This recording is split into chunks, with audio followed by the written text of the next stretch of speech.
നമസ്കാരം. തന്ത്ര and insight എന്ന് പറയുന്ന സീരീസിലേക്ക് എവർക്കും സ്വാഗതം. നമ്മൾ ഇന്ന് ചർച്ച ചെയ്യുന്നത് കഴിഞ്ഞ ക്ലാസ്സിൽ പറഞ്ഞ പോലെ വീരശൈവിസം എന്ന് പറയുന്ന ശൈവ കൾട്ടിനെ കുറിച്ചാണ്. തീർത്തും സൈദ്ധാന്തിക ശൈവസത്തിൻ്റെ ഒരുപാട് ഇൻഫ്ലുവൻസും അതുപോലെ തന്നെ തന്ത്രത്തിൻ്റെ ഒരുപാട് ഇൻഫ്ലുവൻസുകളുള്ള ഒരു ശൈവ സമ്പ്രദായമാണ് വീരശൈവിസം, വീരശൈവർ എന്ന് പറയുന്നത്. അപ്പം നമുക്ക് ആ വിഷയത്തിലേക്ക് ഇന്ന് കടക്കാം. അതിപ്രാചീനമായിട്ടുള്ളൊരു ശൈവ സമ്പ്രദായമാണ് വീരശൈവിസം. AD 12-ാം നൂറ്റാണ്ടിന് ശേഷമാണത് വളരെ വിസ്തരിച്ച് വന്നിട്ടുള്ളത്. അപ്പോൾ അതിന്ന് നമ്മളിരുന്ന് പറയുന്നത് വളരെ പുണ്യമുള്ളൊരു സ്ഥലത്ത് നിന്നാണ്. കാരണം ഈ ശൈവ സീരീസിൻ്റെ കുറേ ഏരിയകൾ ഞാൻ ഇവിടെ ഇരുന്നാണ് പ്രിപ്പയർ ചെയ്തത്. ഈ ക്ഷേത്രത്തിൽ ഇരുന്നാണ്. ഇത് വയനാട്ടിലെ മാനന്തവാടി കഴിഞ്ഞ് തിരുനെല്ലിക്ക് പോകുന്ന വഴിയുള്ള തൃശ്ശേരി എന്ന് പറയുന്ന മഹാദേവ ക്ഷേത്രമാണ്.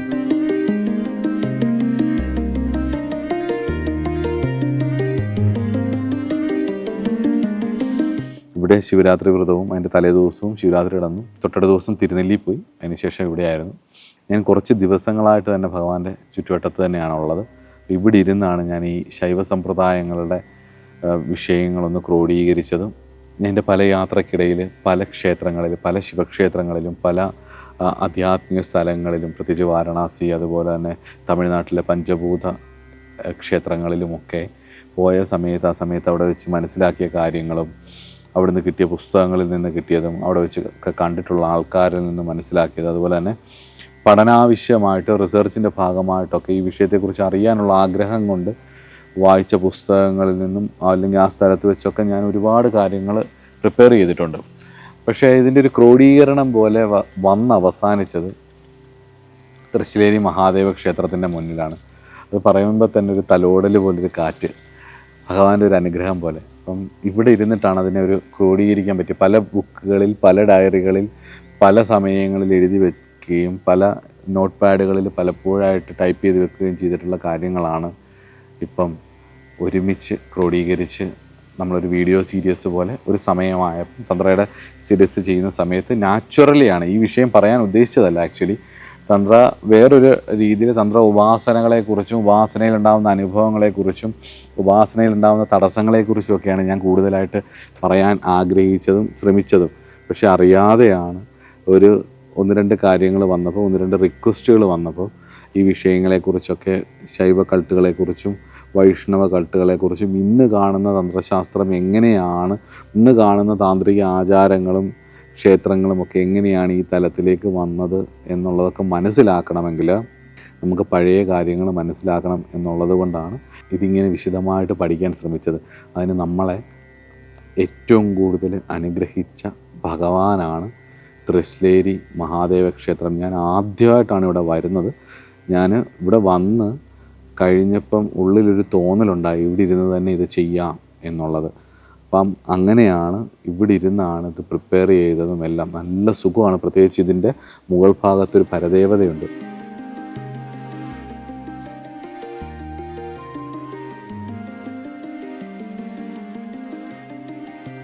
പരദേവത അതിൻ്റെ അടുത്ത് ഭദ്രകാളി ഇരിപ്പുണ്ട്. അപ്പം ഞാൻ അന്ന് വന്ന സമയത്ത് ഒരു 11-12 മണിയൊക്കെ കഴിഞ്ഞപ്പോഴാണ് വന്നത്. ആദ്യമായിട്ട് വന്നപ്പോൾ അമ്പലം അടച്ചിട്ടേക്കുന്നത്. അപ്പം ഞാൻ നേരെ കയറിപ്പോയത് ഭഗവതിയുടെ അടുത്തോട്ട്. അപ്പോൾ ഭഗവതിയുടെ ഒരു അനുഗ്രഹവും കലകളും ഇവിടെ ഉള്ളത് കൊണ്ട് തന്നെ പിന്നെ ഞാൻ തീരുമാനിച്ചു. അപ്പോൾ അവിടുത്തെ ആ സ്റ്റെപ്പുകളിലും അതുപോലെ തന്നെ ഇവിടെയും അമ്പലത്തിൻ്റെ മുൻവശത്തുള്ള പടികളിലും ആ ആലിൻ്റെ ചവിട്ടിലുമൊക്കെ ഇരുന്നിട്ടാണ് ഈ പറഞ്ഞ ശൈവ സമ്പ്രദായത്തിൻ്റെ വീഡിയോസിൻ്റെ കണ്ടൻറ്റ് ഞാൻ പ്രിപ്പയർ ചെയ്തത്. അപ്പം ഇവിടെ അഘോര ശിവനാണ്, അതോടൊപ്പം തന്നെ ജലദുർഗയുമുണ്ട്. അപ്പോൾ അഘോര ശിവനായിരിക്കുന്ന മഹാദേവൻ്റെ അനുഗ്രഹം നമുക്കെല്ലാവർക്കും ഉള്ളതുകൊണ്ടാണ് ഇത് ചെയ്യാൻ പറ്റിയത്. ഭഗവാന്റെ വാത്സല്യത്തിൻ്റെയും അനുഗ്രഹത്തിൻ്റെയും മുന്നിൽ സാഷ്ടാംഗം നമസ്കരിച്ചുകൊണ്ട് നമുക്ക് ലിംഗായത്ത് ശൈവിസം അഥവാ വീരശൈവിസം എന്ന സബ്ജക്റ്റിനെ കുറിച്ച് നോക്കാം.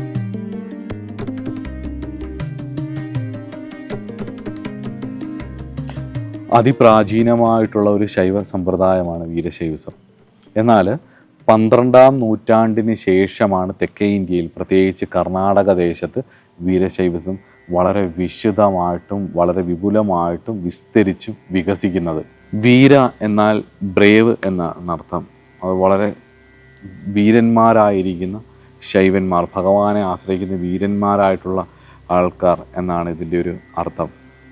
ഇത് പ്രാചീന കാലത്ത് 5 ആചാര്യന്മാരായിരുന്നു വീരശൈവസത്തിൻ്റെ ഫൗണ്ടറായിട്ട് പറയുന്നത്. അതൊന്ന് രേവണ്ണ, രണ്ടാമത്തെ മാരുള, മൂന്നാമത്തെ ഏകരാമ, നാലാമത്തെ പണ്ഡിതാരാധ്യ, അഞ്ചാമത്തെ വിശ്വേശ്വര.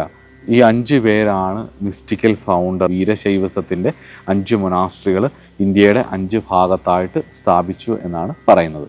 AD 12-ാം നൂറ്റാണ്ടായപ്പം കർണാടകയിലെ കല്യാൺ എന്ന് പറയുന്ന സ്ഥലത്തെ രാജാവായിരുന്ന കിങ് ബിജലയുടെ ചീഫ് മിനിസ്റ്ററായിരുന്ന മന്ത്രിയായിരുന്ന ബസവയിലൂടെ, ശ്രീ ബസവയിലൂടെയാണ്, ബസവണ്ണ എന്ന് പറയുന്ന ബസവയിലൂടെയാണ് പിന്നീട് വീരശൈവസത്തിൻ്റെ മൂവ്മെൻറ്റിന് തുടങ്ങുന്നത്. വളരെ വിശദമായിട്ട്, വളരെ വിശാലമായിട്ടുള്ള വീരശൈവ മൂവ്മെൻറ്റ് തുടങ്ങുന്നത്. ലിംഗായത്ത് ബസവേശ്വരൻ എന്നൊക്കെ പറയുന്നത് ഇദ്ദേഹത്തെയാണ്. ഇദ്ദേഹം കല്യാണിൽ അനുഭവ മണ്ഡപ എന്ന് പറഞ്ഞൊരു മണ്ഡപം എസ്റ്റാബ്ലിഷ് ചെയ്യുകയും അങ്ങനെ ഇദ്ദേഹം അതുവഴി ധാരാളം ആൾക്കാരെ ഈ ഒരു സമ്പ്രദായത്തിലേക്ക് കൊണ്ടുവരികയും വലിയൊരു മൂവ്മെൻറ്റ് അദ്ദേഹം കൊണ്ടുവരികയും ചെയ്തു. വീരശൈവസത്തിൻ്റെ മറ്റൊരു പേരാണ് ലിംഗായത്ത് എന്ന് പറയുന്നത്. ലിംഗായത്ത് എന്ന് പറഞ്ഞു കഴിഞ്ഞാൽ അതിൻ്റെ അർത്ഥം എന്ന് പറയുന്നത് ഇവർക്കൊരു ചിഹ്നമായിട്ട് ഒരു ലിംഗം, ഒരു ശിവലിംഗത്തിൻ്റെ ഒരു ചിഹ്നം ഇവർ ധരിച്ചിരിക്കും. ഇവരുടെ ദീക്ഷയോടൊപ്പം കിട്ടുന്നതാണത്. ലിംഗം എന്ന് പറയുന്നത് ഭഗവാന്റെ ഒരു കോസ്മിക് പ്രിൻസിപ്പിളാണെന്നുള്ളതും അതേപോലെ തന്നെ അത് തങ്ങളിൽ ധരിക്കണം എന്നുള്ളതും വളരെ നിർബന്ധമായിട്ടാണ് ഈ സമ്പ്രദായത്തിൽ പറയുന്നത്. RR ദിവാകർ എന്ന് പറഞ്ഞിട്ടുള്ള ആൾ എഴുതിയ കർണാടക ത്രൂ ഏജസ് എന്ന് പറയുന്ന ഗ്രന്ഥം വായിച്ചാൽ അതിനകത്ത് ഈ ലിംഗായത്തുകളെക്കുറിച്ച് പറയുന്നുണ്ട്, RR ദിവാകറിൻ്റെ. അപ്പം ഇത് അദ്വൈതവുമല്ല ദ്വൈതവുമല്ല, ഇത് ശക്തിവിശിഷ്ട അദ്വൈത സിദ്ധാന്തത്തെ അടിസ്ഥാനപ്പെടുത്തിയിട്ടാണ്. ഇതിനെ ശക്തിവിശിഷ്ടാദ്വൈതം എന്നാണ് പറയുന്നത്. ലിംഗായത്ത് ഉപാസനാ പദ്ധതികളെ, അവരുടെ സാധനകളും മുന്നോട്ട് കൊണ്ടുപോകുന്നത്.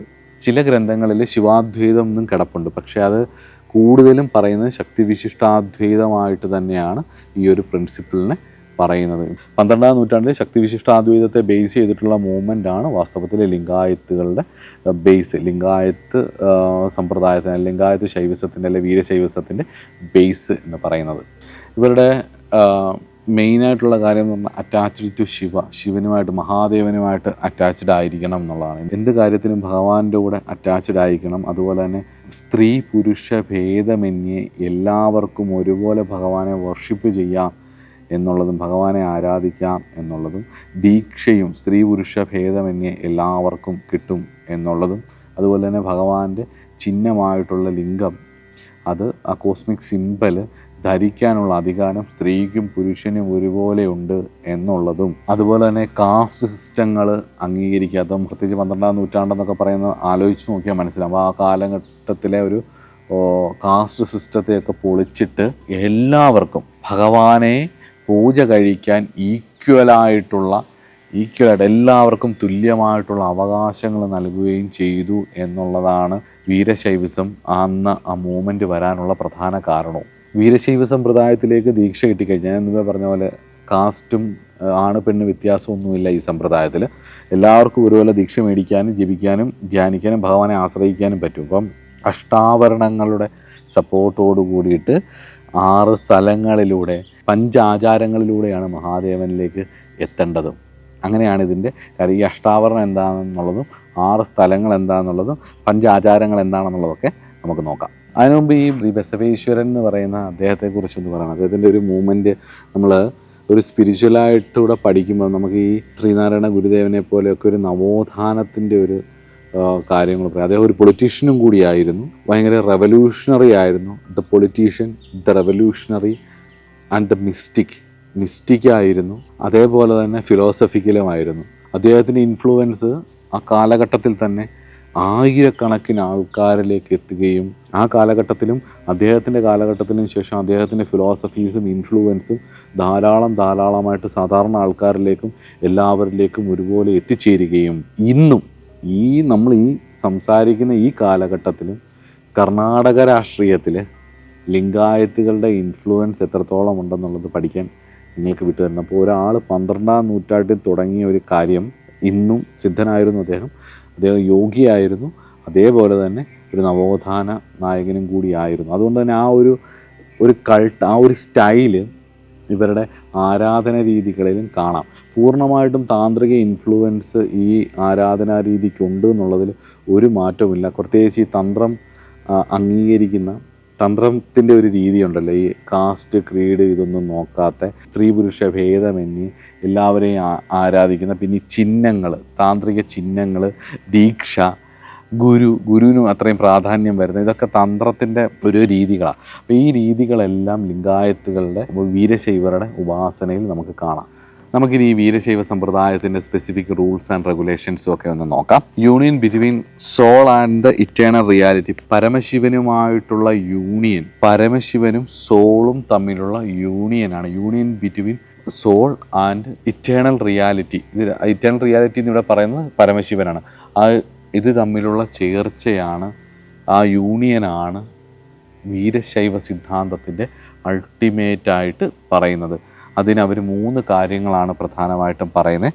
ഒന്നാമത്തേത് ഷഡ്സ്ഥലം എന്ന് പറയും. അത് 6 സ്ഥലങ്ങൾ എന്ന് പറഞ്ഞാൽ അവസ്ഥകളാണത്, അതുപോലെ സ്റ്റേജസ് ആണ്. അടുത്തത് അഷ്ടാവരണം എന്ന് പറയുന്നത് 8 ആവരണങ്ങൾ, അതുപോലെ തന്നെ പഞ്ചാചാരങ്ങളും. ഇത്രയാണ് വീരശൈവ സിദ്ധാന്തത്തിൻ്റെ ബേസ്. ഈ ലിംഗായത്തുകൾ വൈദികമായിട്ടുള്ള ആചരണ രീതികളോടും വൈദിക ചായ്വുള്ള പല വിഷയങ്ങളോടും ഇവർ ഇത്ര അടുപ്പിക്കുന്നില്ല. പണ്ട് കാലത്ത് ലിംഗായത്തുകളിൽ ഒട്ടും അങ്ങനെ കൂടുതലും ഒരു ആദിമാർഗ ശൈവ സമ്പ്രദായത്തിന് ഇൻഫ്ലുവൻസ് ആയിരുന്നു അതിനകത്ത് കൂടുതലും കണ്ടിരുന്നത്. പക്ഷേ ഇപ്പം മോഡേണായിട്ടുള്ള കാര്യത്തിൽ അതിനകത്ത് ഹോമങ്ങളും കാര്യങ്ങളുമൊക്കെ ചെയ്യുന്നതായിട്ട് കാണുന്നുണ്ട്. ശൈവ ഹോമങ്ങളും അതുപോലെ കാര്യങ്ങളൊക്കെ അവിടെ ഇവിടെയൊക്കെ ആയിട്ട് ചെയ്യുന്നതായിട്ട് കാണുന്നുണ്ട്. പൊതുവെ വൈദികപരമായിട്ടൊട്ടും ടച്ചില്ലാത്ത, വൈദിക വിഷയങ്ങളോട് അത്രയും താല്പര്യമില്ലാത്ത ഒരു സമ്പ്രദായമാണ് ലിംഗായത്ത്. ഈ പ്രീസ്റ്റുകളുടെയൊക്കെ വൈദികാചാരങ്ങളുടെയൊക്കെ ഒരു ഉച്ചനീചത്വം കഠിനമായിട്ട് നിലനിന്നിരുന്ന ഒരു കാലഘട്ടത്തിലായിരിക്കാം ബസവണ്ണനെ പോലൊരു മഹാൻ, അല്ലെങ്കിൽ ഒരു യോഗി, അല്ലെങ്കിൽ ഒരു പൊളിറ്റീഷ്യൻ മിസ്റ്റിക്കും കൂടിയൊക്കെ ആയ അദ്ദേഹം ഇത് സ്പ്രെഡ് ചെയ്യാൻ തയ്യാറായത്, എല്ലാവരിലേക്കും എത്തിക്കാൻ തയ്യാറായത്. അതുകൊണ്ടായിരിക്കാം അന്ന് ആ വൈദിക വിഷയങ്ങൾക്കെല്ലാം എതിർത്തുകൊണ്ടായിരുന്നു പൂർണ്ണമായിട്ടും തന്ത്രസമ്പ്രദായത്തെ ബേസ് ചെയ്തും ഭക്തിയുടെ ഒരു തലവും കൂടെ ചേർത്ത് വെച്ചുകൊണ്ടാണ്. കാരണം സാധാരണക്കാരിലേക്കാണ് അദ്ദേഹം ഇത് കൂടുതൽ സ്പ്രെഡ് ചെയ്തത്. അതുകൊണ്ട് തന്നെ ഭക്തിയുടെ ഒരു തലവും കൂടി വെച്ചുകൊണ്ടായിരുന്നു അദ്ദേഹം ഇത് കൂടുതലായിട്ട് എത്തിയിട്ടുള്ളത്. ഇപ്പോൾ ഇതിൻ്റെ ആധികാരിക ഗ്രന്ഥങ്ങളൊക്കെ ഏതൊക്കെയാണെന്നുള്ളത് ഞാൻ പറഞ്ഞുതരാം. എന്നാലും വൈദിക യാഗങ്ങളോ ഹോമങ്ങളോ ഒന്നും ഇവരധികം ചെയ്യുന്നുമില്ല എന്നുള്ളതാണ്. പഞ്ചാചാരം എന്തൊക്കെയാണെന്ന് നോക്കാം. ഒന്നാമത്തെ സദാചാരമാണ്. സദാചാരം സ്പിരിച്വൽ എത്തിക്സ് ആൻഡ് ഡിസിപ്ലിനാണ് സദാചാരം. പ്രപഞ്ചം ഉണ്ടായതിനൊരു റീസണുണ്ട്. ആ റീസൺ നിലനിർത്തിക്കൊണ്ട് പോകാൻ വേണ്ടിയിട്ടുള്ള പ്രവൃത്തികളെ ധാർമ്മിക പ്രവൃത്തികളെന്നും, പ്രപഞ്ചത്തിൻ്റെ മുന്നോട്ടുള്ള യാത്രയെ നശിപ്പിക്കുന്ന പ്രവൃത്തികളെ അധാർമികമെന്നും പറയുന്നു. അത് പ്രപഞ്ചം എന്ന് പറയുമ്പോൾ ഓരോ വ്യക്തിയിലും അത് അധിഷ്ഠിതമായതുകൊണ്ട് തന്നെ സ്പിരിച്വൽ എത്തിക്സ് ആൻഡ് ഡിസിപ്ലിൻ ആണ് സദാചാരം എന്ന് പറയുന്നത്. രണ്ടാമത്തേത് ഇവിടെ പഞ്ചാചാരത്തിൽ രണ്ടാമത്തേത് ഗണാചാരം എന്ന് പറഞ്ഞാൽ ഈ ലിംഗായത്ത് ഗണങ്ങളോട്, അതായത് ലിംഗായത്ത് ഫോളോ ചെയ്യുന്ന വർഷിപ്പേഴ്സിനോടുള്ള സ്നേഹവും ലോയലിറ്റിയും, അവരോടെ ഒരു സ്നേഹവും, ലിംഗായത്തുകാരാണെന്ന് മനസ്സിലാക്കിയാൽ അവരോടുള്ള ഒരു അടുപ്പവും സ്നേഹവും.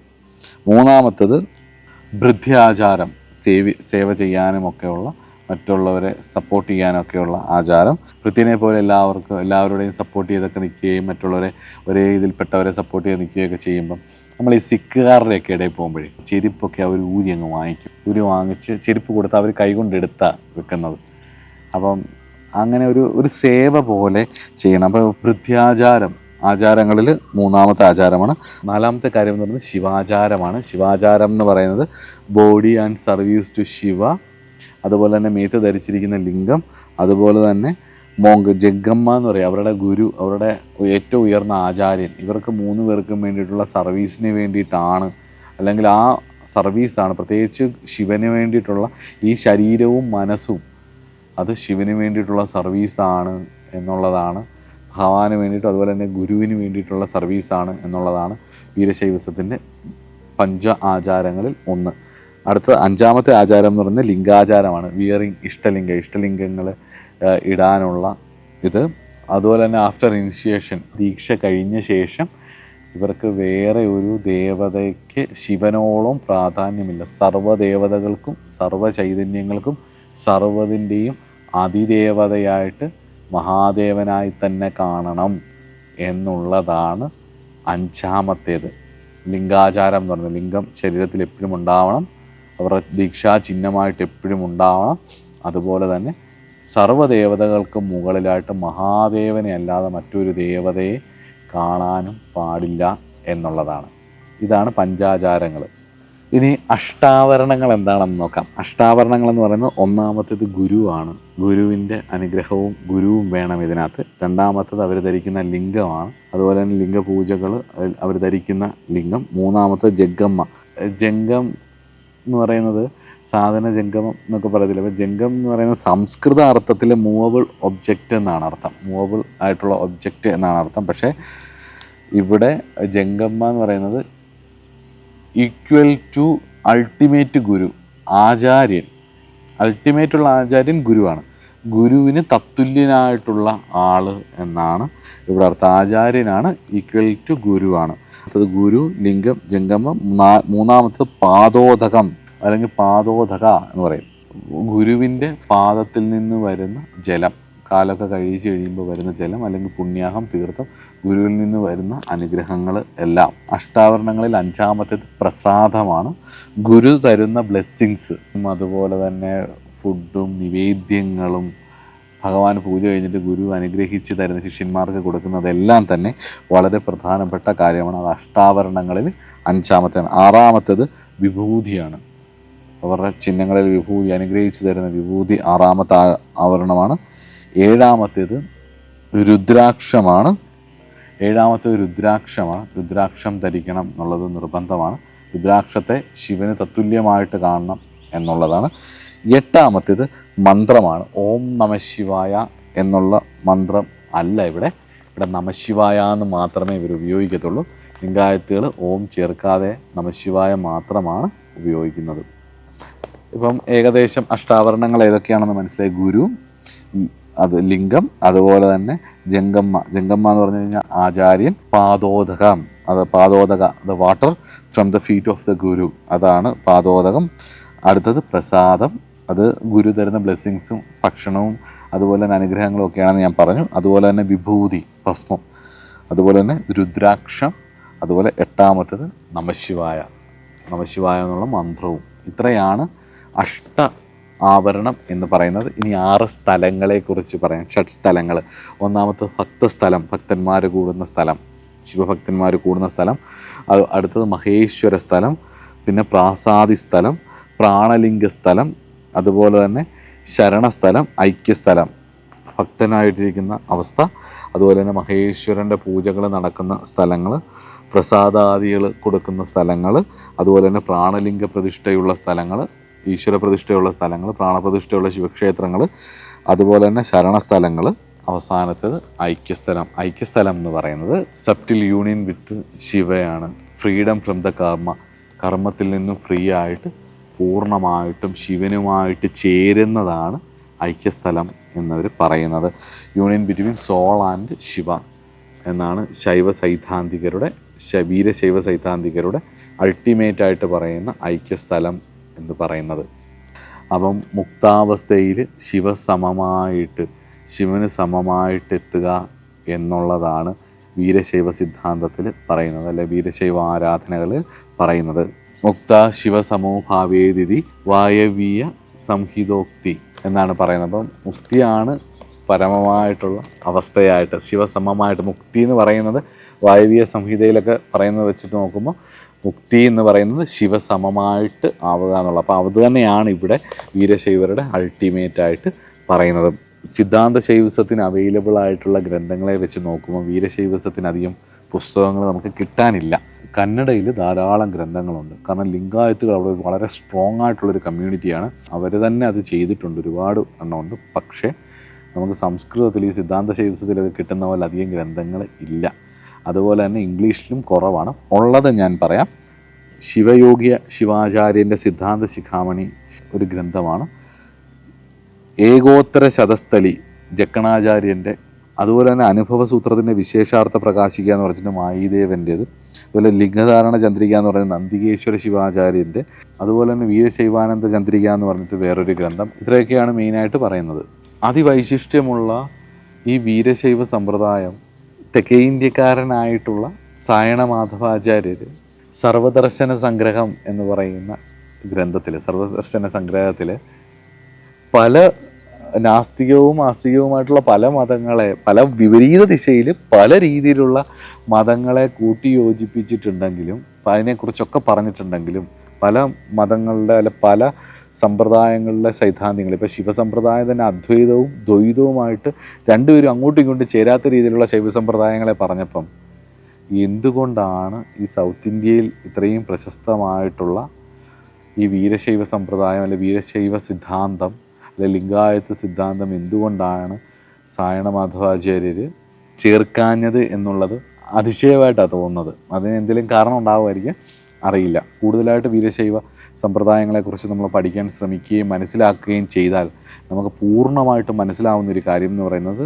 ഈ പറഞ്ഞ പഞ്ചാചരണങ്ങളും അഷ്ടാവരണങ്ങളും 6 സ്ഥലങ്ങളും എല്ലാം കോറായിട്ടുള്ള ഏൻഷ്യൻ്റ് തന്ത്ര ഫിലോസഫിയുടെയും റിച്വൽസിൻ്റെയും ഇൻസ്പിറേഷനാണ് അല്ലെങ്കിൽ ഇൻഫ്ലുവൻസ് ആണെന്നുള്ളത് 100% ഉറപ്പിക്കാം. 100%. കാരണം എന്ന് വെച്ച് കഴിഞ്ഞ് കഴിഞ്ഞാൽ അതെടുത്തൊന്ന് നോക്കിയാൽ മനസ്സിലാവും ആ ചെയ്യുന്ന കാര്യങ്ങളും ആ ചിഹ്നങ്ങളും യന്ത്രം പോലെ തന്നെ ലിംഗങ്ങൾ ധരിക്കുന്നതും ദീക്ഷകളുടെ പ്രാധാന്യവും ഒക്കെ ആ തന്ത്രത്തിൻ്റെ സ്റ്റൈല്, തന്ത്രത്തിൻ്റെ ഒരു ഇൻഫ്ലുവൻസ്, തന്ത്ര ലിറ്ററേച്ചറിൻ്റെ ഇൻഫ്ലുവൻസ്, അതുപോലെ തന്നെ തന്ത്രിക് ഫിലോസഫിയുടെ ഇൻഫ്ലുവൻസ്, താന്ത്രിക റിച്വൽസിൻ്റെ ഇൻഫ്ലുവൻസ് എല്ലാം നമുക്ക് ഇതിനകത്ത് കാണാൻ കഴിയും എന്നുള്ളതാണ്.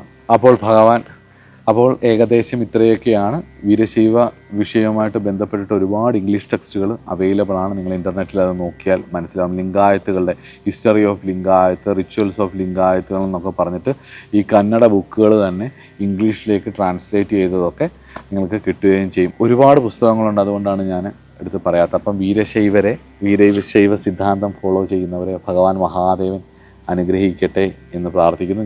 ഞാനിരിക്കുന്ന ഈ തൃശ്ശിലേരി മഹാദേവനും സ്വയംഭൂ ആയ മഹാദേവനാണ്. അപ്പം ഭഗവാന്റെ അനുഗ്രഹം എല്ലാവർക്കും ഉണ്ടാവട്ടെ. തന്ത്രശാസ്ത്ര വിഷയങ്ങളിൽ കൂടുതലായിട്ട് പഠിക്കാൻ ശ്രമിക്കുന്ന, അറിയാൻ ശ്രമിക്കുന്ന, സാധന ചെയ്യാൻ ശ്രമിക്കുന്നത് ഞാൻ എടുത്തു പറഞ്ഞെന്തറിയോ, പഠനം മാത്രം പോരാട്ടോ, സാധനയും വേണം. സാധന മാത്രം പോരാട്ടോ, പഠനവും വേണം. അറിവും സാധനയും തപസ്സും സ്വാധ്യായവും ഒരുമിച്ച് വേണം എന്നുള്ളതാണ് തന്ത്രശാസ്ത്രത്തിൻ്റെ ബേസ്. അതുകൊണ്ട് തന്നെ ഇത് പഠിക്കുകയും വേണം, ഇതിൻ്റെ ഐഡിയാസൊക്കെ മനസ്സിലാക്കി വെക്കുകയും വേണം. അതോടൊപ്പം തന്നെ നമ്മളുടേതായ രീതിയിലുള്ള സാധനകൾ ചെയ്യുകയും വേണം. ഞാൻ ഈ ശൈവിസം അല്ലെങ്കിൽ കപാലിക ശൈവിസം അല്ലെങ്കിൽ രസേശ്വര ശൈവിസം അല്ലെങ്കിൽ കാശ്മീരി ശൈവിസം എന്നൊക്കെ പറഞ്ഞ് ഓരോ വിഷയങ്ങൾ പറയുന്നത് എന്തിനാണെന്ന് ചോദിച്ചാൽ നമുക്ക് പല കാര്യങ്ങളും വായിക്കുമ്പോൾ ഏതാണ് ശരി ഏതാ തെറ്റെന്നുള്ള കൺഫ്യൂഷൻസ് വരും. അപ്പോൾ ഇത് ഞാൻ പറയുന്നതെന്ന് വെച്ച് കഴിഞ്ഞാൽ നമ്മൾ ശൈവ സമ്പ്രദായങ്ങളും വൈഷ്ണവ സമ്പ്രദായങ്ങളും അതുപോലെ തന്നെ ശാക്തേയ സമ്പ്രദായങ്ങളുമൊക്കെ നൂറ്റാണ്ടുകളായിട്ട് എങ്ങനെയൊക്കെയാണ് യാത്ര ചെയ്യുന്നതെന്നും അതൊക്കെ ഓരോ കാലഘട്ടത്തിലെ മനുഷ്യരെ എങ്ങനെയാണ് ഊർധഗതിയിലേക്ക് നടത്തിയതെന്നും ഇനിയും വരാൻ പോകുന്ന കാലഘട്ടങ്ങളിൽ എങ്ങനെയൊക്കെ ആയിരിക്കും ഇത് പോകുന്നതെന്നും ഒക്കെ ഉള്ളത് നമുക്കൊന്ന് മനസ്സിലാക്കാനും ഒക്കെ വേണ്ടിയിട്ടാണ് പറയുന്നത്. പ്രധാനമായിട്ടും തന്ത്രശാസ്ത്രം പ്രപഞ്ചത്തെ ഒന്നും കളയുന്നില്ലെങ്കിലും ഉപേക്ഷിക്കുന്നില്ലെങ്കിലും പ്രപഞ്ചത്തെ കുറ്റം പറയുന്നില്ലെങ്കിലും അൾട്ടിമേറ്റായിട്ട് പറയുന്നത് പരമാവസ്ഥയാണ്, മോക്ഷത്തെ തന്നെയാണ് പറയുന്നത്. അപ്പം ഭഗവാൻ മഹാദേവൻ എല്ലാവരെയും അനുഗ്രഹിക്കട്ടെ എന്ന് പ്രാർത്ഥിച്ചുകൊണ്ട് നമുക്ക് അടുത്ത ക്ലാസ്സിൽ നാദസമ്പ്രദായത്തെക്കുറിച്ച് പറയാം. നവനാഥന്മാരെക്കുറിച്ചും വളരെ വിശദമായിട്ടുള്ള സിദ്ധാന്ത ശൈവിസം പറഞ്ഞ പോലെ തന്നെ വളരെ വിശദമായിട്ടുള്ള ഒരു വിഷയമാണ് നാദസമ്പ്രദായം. അതിൽ ഒരുപാട് കോൺട്രഡിക്ഷൻസും ഉണ്ട്. അനവധി ഗ്രന്ഥങ്ങളിൽ തന്നെ ഒരുപാട് കോൺട്രഡിക്ഷൻസ് ഉണ്ട്. അപ്പോൾ അതൊക്കെ നമുക്കൊന്ന് ക്രോഡീകരിച്ച് ഒരു തുടക്കം പോലെ തന്നെ അടുത്ത ക്ലാസ്സിൽ അതിനെക്കുറിച്ച് പഠിക്കാം. അപ്പോൾ വീരശൈവ വിഷയത്തെക്കുറിച്ച് നിങ്ങൾക്ക് ഏകദേശം ഒരു ധാരണ കിട്ടി എന്ന് വിശ്വസിക്കുന്നു. അപ്പോൾ അടുത്ത ക്ലാസ്സിൽ കാണാം. നമസ്കാരം.